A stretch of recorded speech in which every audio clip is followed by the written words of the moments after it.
atongoria angĩ matiganĩte na makĩria a mbunge kuma ithũĩro rĩa bũrũri nĩ makĩgathĩrĩirie mĩario ya uiguano na iria ĩrĩ gatagati wa thirikari ya Kenya Kwanza na ngwatanĩro ya azimio la umoja, makĩaria marĩ mwena wa musoli gũkũ nĩ kaunti ya Kakamega. Nĩ makĩgathĩrĩirie mĩario ĩno makiuga atĩ ĩno noyo njĩra magĩkorwo makĩhũthĩra harĩ gwetha kĩhonia kĩa mathĩna marĩa magũmĩire bũrũri na njĩra nene.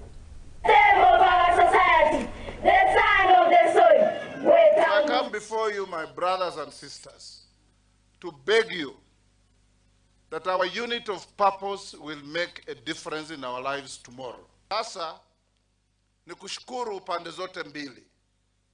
Bipartisan talks, tumeweka viongozi wakuja pamoja ili waangalie ni nini inakera siasa ya nchi yetu. Lazima tuwaunge mkono.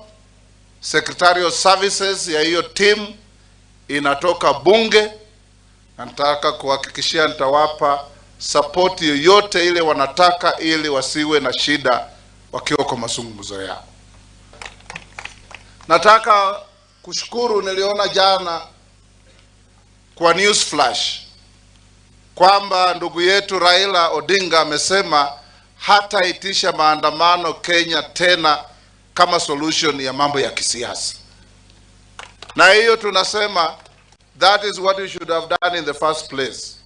But now that you have done it, we salute you for seeing the sense that we have always been crying for.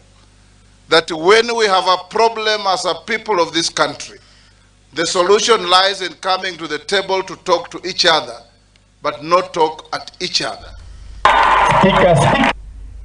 Na tũgĩtigane na icio ciagiĩ mĩario ya Weiguano, tũkĩrongorerie ciĩgiĩ ũteti wa kĩama kĩa Jubilee, na nĩ atĩ mũikarĩri gĩtĩ wa kĩama gĩkĩ kĩa Jubilee nĩwe Sabina Wanjiru wa Chege nĩ akiugĩte atĩ nĩ akĩharĩirie gũkorwo